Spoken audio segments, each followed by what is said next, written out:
Hello, and welcome to the Success Showcase. I'm your host, Eric Lopkin from the Modern Observer Group, and with me, as always, is Chip Janiszewski from the Hapoiness and GPS GPS. Chip, how are you doing this week? Doing great. How about you, Eric? I'm doing fantastic. Like midsummer right now. 85 degrees on Easter yesterday. It was unbelievable. Yeah, we're having a nice warm spell here, which is great because it follows a cold spell, so, all evens out. Absolutely. Mother Nature. So, this week, we're going to be talking about building an innovative mindset and how you can be innovative in your day-to-day life and in your business or your career. And I think the first thing that we need to do is talk about what innovation is. Because a lot of people, you say innovation, and they immediately think technology. And while technology is a very innovative industry, innovation doesn't have to be technology-based. Innovation is really just taking two ideas that might not have seemed to fit together and finding a connection to do something a little better, a little faster, a little higher quality. Yeah, innovation it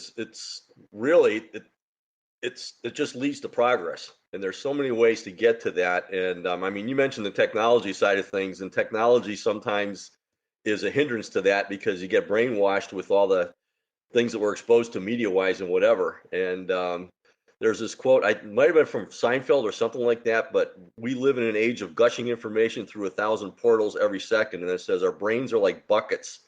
If we fill them with the latest Facebook updates and 100 funny cat videos, we're leaving less room for our creativity to flourish. And that's what innovation is all about, is creativity.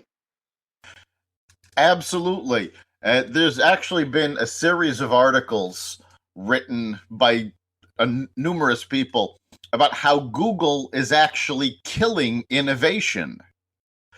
Because over the course of mankind's history, innovation has always come because somebody had information in their head and they saw something or they were introduced to something new and they were able to match it with that information they had in their head and make the connection that created the innovative leap. With Google, people aren't keeping facts in their head anymore. They're not remembering because they know, oh, well, if I need to find it, I can go to Google and look it up. So without keeping those facts in the head, you're not seeing those innovative leaps that you used to see. Yeah, absolutely. It's so important to just take some time to yourself and think, wonderment, just a sense of discovery, being childlike. Basically, if you look at kids, they're always saying, what about this? What about that? Whatever. They're little innovators.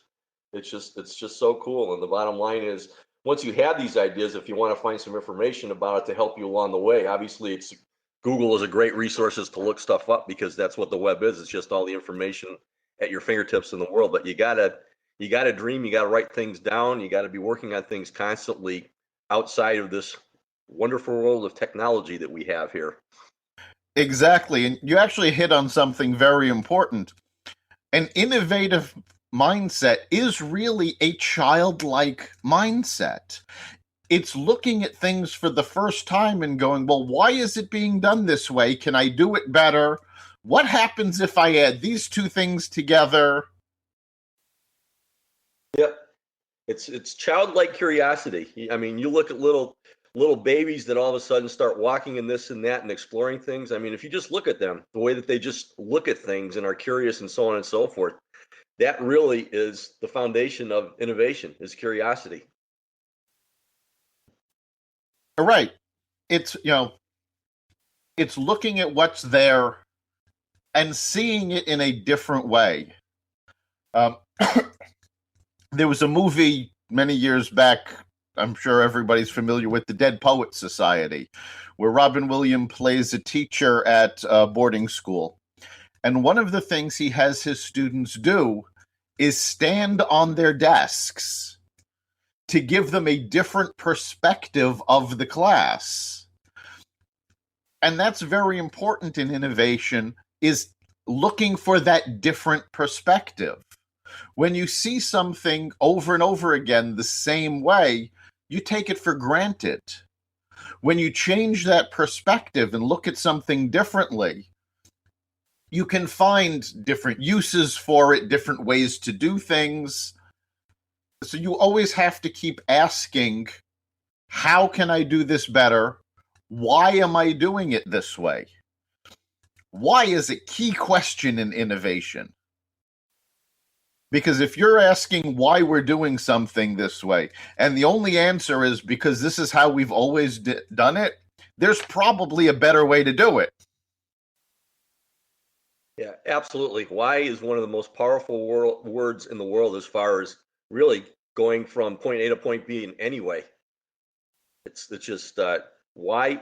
If you answer that question and continue to ask that, that's how you have progress. That's how you get answers. So that's really, really important. Glad you brought up that word. Yeah, it's very important. We have to keep looking at things, figuring out what it is we're really trying to get out of them and finding better ways to do it. And there's a couple of things you can do. I actually did an exercise a couple of months back that I found called Tourist in My Own Life. And what that is just with the camera on my phone, as I went through my day-to-day life, doing the same things I always do, I would take pictures of objects, places, but the key is to take the picture as though you've never seen it before, like you're a tourist. Take it from a different angle. And then you can play with all the filters, whenever you can play with the pictures to make it more different, even more different than what you actually saw. Bring out shadows that you didn't notice. Bring out lights that you didn't notice. And it gives you a new perspective on places and things that you see every day, and sort of gets your mind ready to see things differently. I found this to be a great exercise. You could do it for a day. You could do it for a week. I know a couple people who've actually done it for a month. But it's a great way to reset your expectations and not take things for granted. Yeah, that sounds really, really cool. I mean, we've talked about mindfulness before, and I mean, that's really just going out and observing things and just seeing the wonder and everything out there. Go out there and take a walk and just observe nature, and there's a whole lot of other things you can do out there, but it's just as you said, it's the way that you look at things as opposed to just going through your day-to-day habits where you just automatically do this and you automatically do that. That's it. When you start paying attention to different things, you notice different things. Like here in Connecticut, in the metropolitan areas, there are tons of bike racks around. Places where you can park your bicycle. 90% of the people never notice them. So I decided one day, I went out just looking for where these bike racks were. And I found bike racks that I had passed hundreds of times without ever noticing they were there.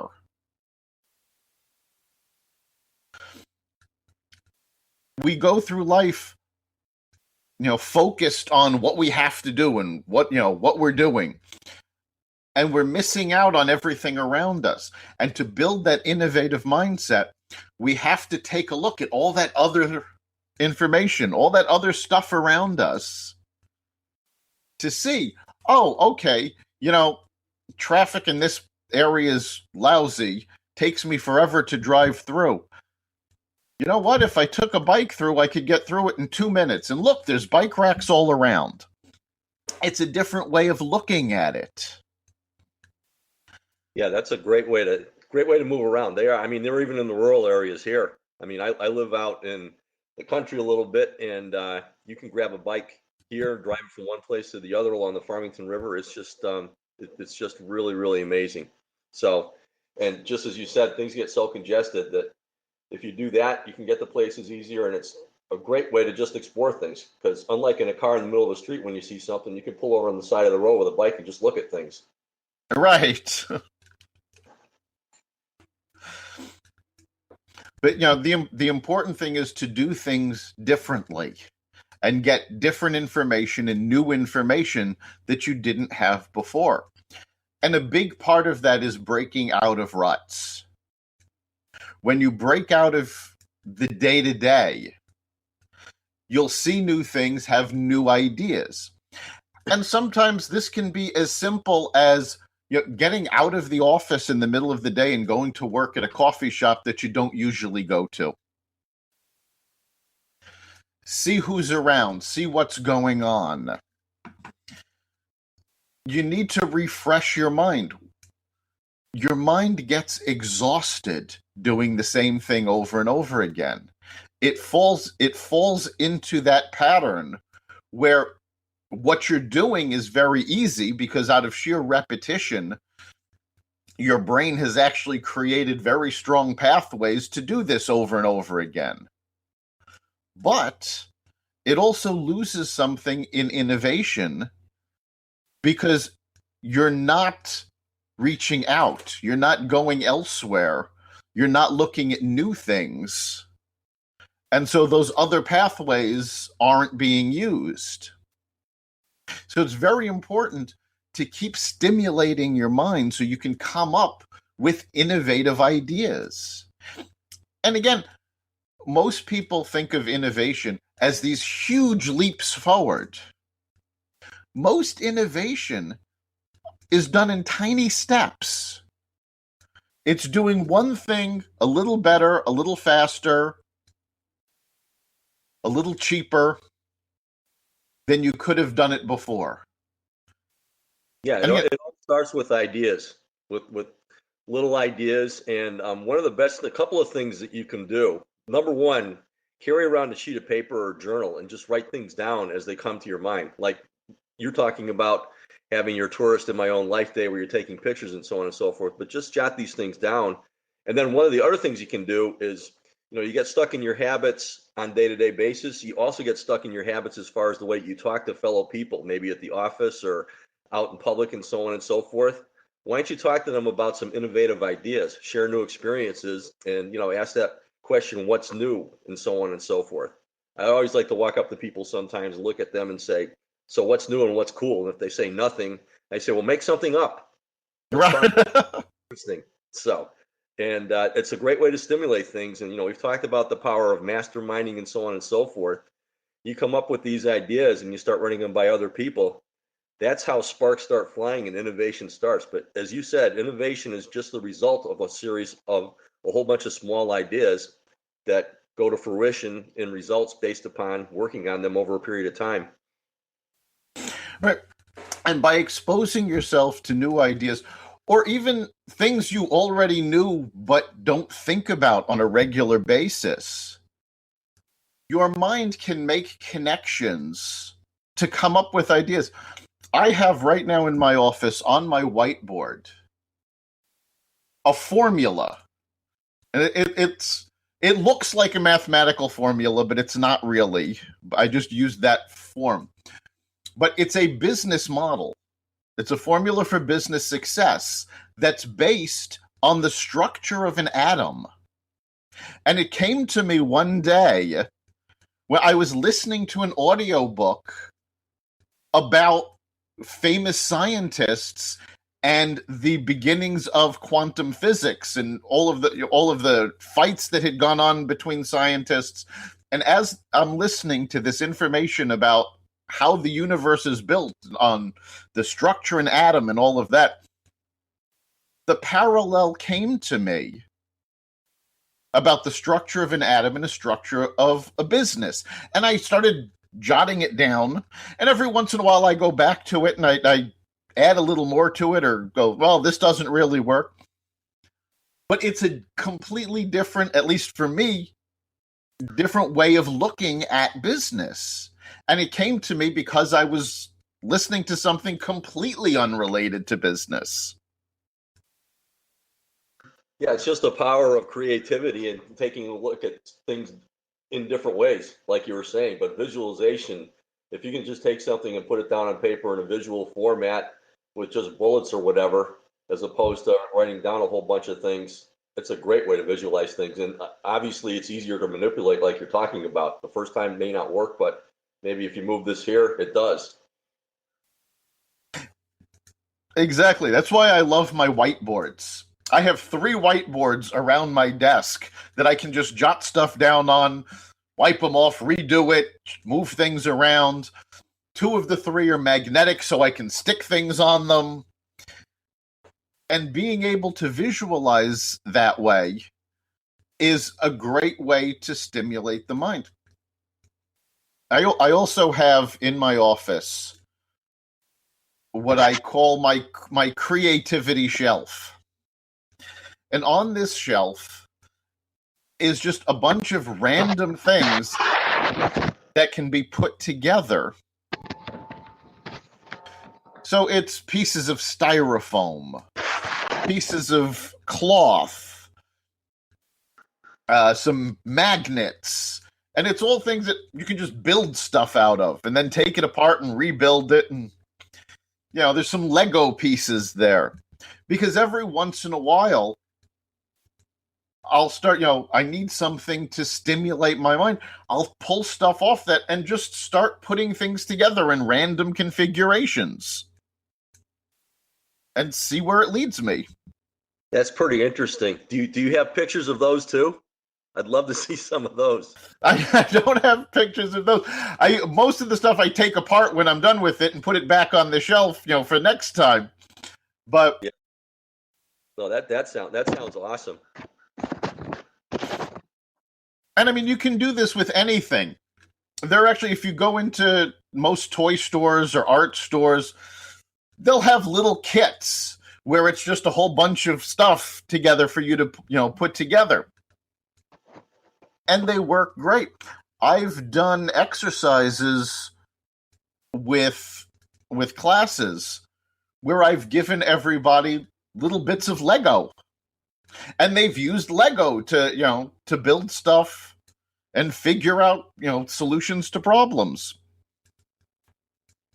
Yeah, I mean, if you look at the history of Lego, I mean, when we were kids, you just had a box full of these things and you built things out of it. And then they progressed to you could buy a kit that made a building or made a dinosaur and this and that and whatever. And now you see they have Lego Fest all over the country where they have huge things with, hundreds of thousands of pieces and so on and so forth. And it's just amazing.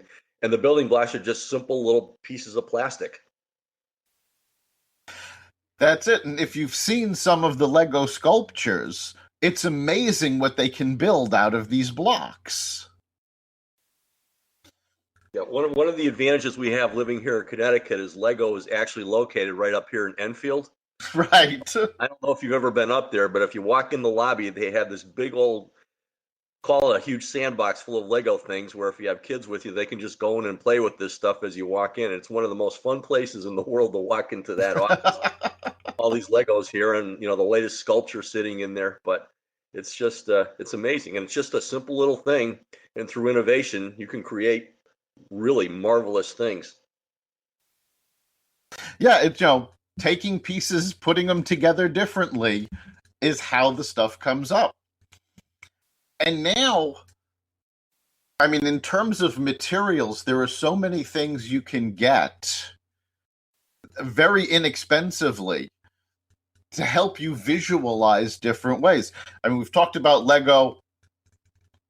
I mean, growing up, we had Lego, we had Tinker Toy, we had Lincoln Logs, all of these different building sets, erector sets. Well, they're all still available, but now they do so much more. They have robotic components. There's something called Raspberry Pi, which is actually a tiny computer chip with an operating system built onto it. And you can use these, and they're very inexpensive, and you use these computer chips to create miniature robots, drones, If you have an idea for a product, you can use these to, quickly prototype something. Now we've got places down in New Haven, Connecticut.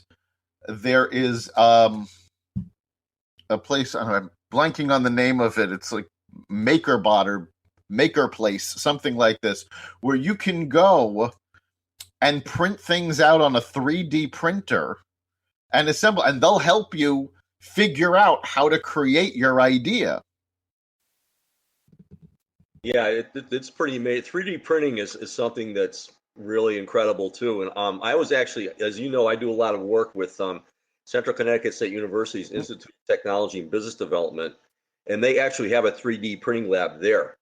And they work with TRIO students, teaching them 3D printing and other applications. And they actually did a few applications where they implemented building things with the Raspberry Pi to do this and that, whatever. But the 3D printing thing, talk about innovation.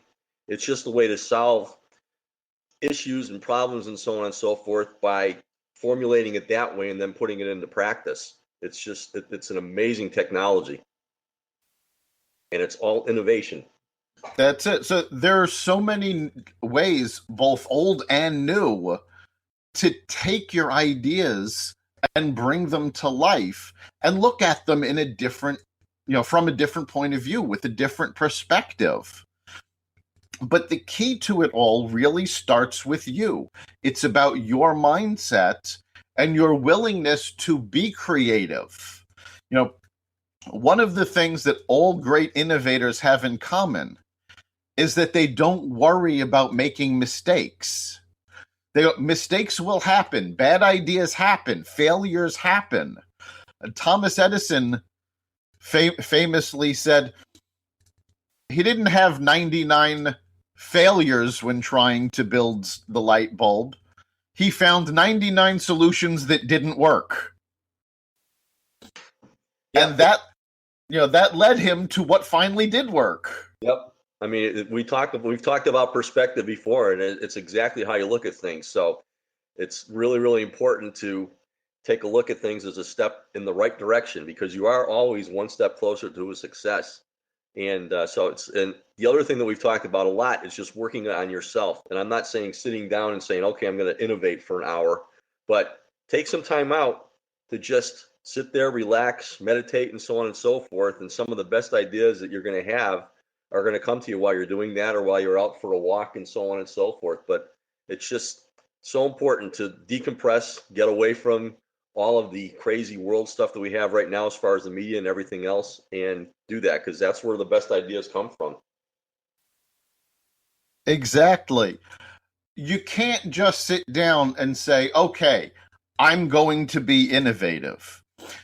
Innovations generally come to you through making these connections. So it's the aha moment when you least expect it that causes that innovative, thought. You have to be open to that, but you also have to be prepared for it. You have to be absorbing all sorts of information. And I'm not talking about the stuff that we're bombarded with in the media every day. I'm talking about actual, scientific facts about nature, facts about how things work, engineering, physics, things like that, because you don't have to be a physicist. You don't have to be a great engineer to have a basic understanding of how the things work and be able to go, wait a minute, if that works that way, why doesn't this work this way? And that one question, that one connection that you make puts you in that innovative mindset. It takes you from this is how things are to this is how things can be. Yeah, it circles right back to our curiosity and discovery page that we were talking about to begin this. I mean, it is a circle, just like everything else. Yep.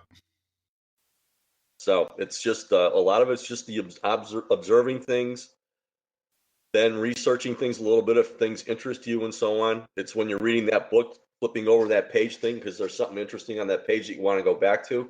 That's what it's all about, is instead of just cruising through it, just observing it and having some really, really positive, curious reactions to things. That's it in a nutshell. It is so important to expose yourself to new things.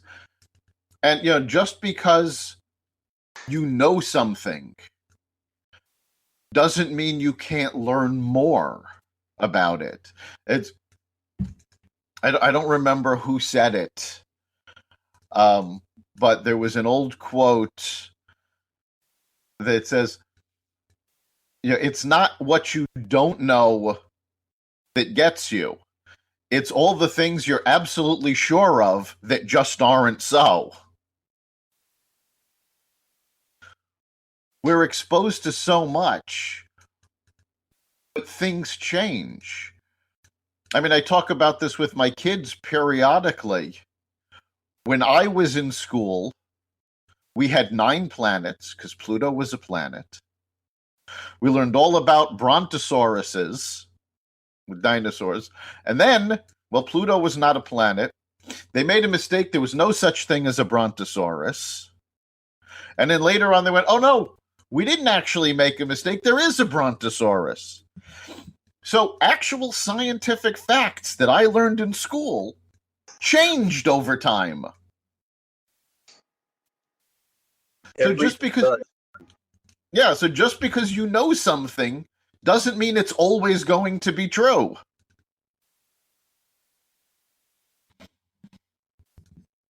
So we're coming up on the end of our time today. So, Chip, what do you think is a big takeaway that you want our listeners to have from today's conversation? Take every moment like you used to when you were a child, and just be a little bit more curious about things or appreciative of things and so on and so forth. Put some more wows into your life to spur your innovation. That's fantastic. I think my big takeaway is I'm going to steal a line from Steve Jobs in Apple, and it's think different. Don't do things the way you always did it just because you always did it that way. Find new ways to do things and find new things to do. The more you do that, the more innovative you can be. You've been listening to the Success Showcase. You can catch us here every week on blogtalkradio.com/Success Showcase. You can also find us on the iTunes Store and the Apple Podcasts app. Remember, make this your best week ever and make next week even better. See you then.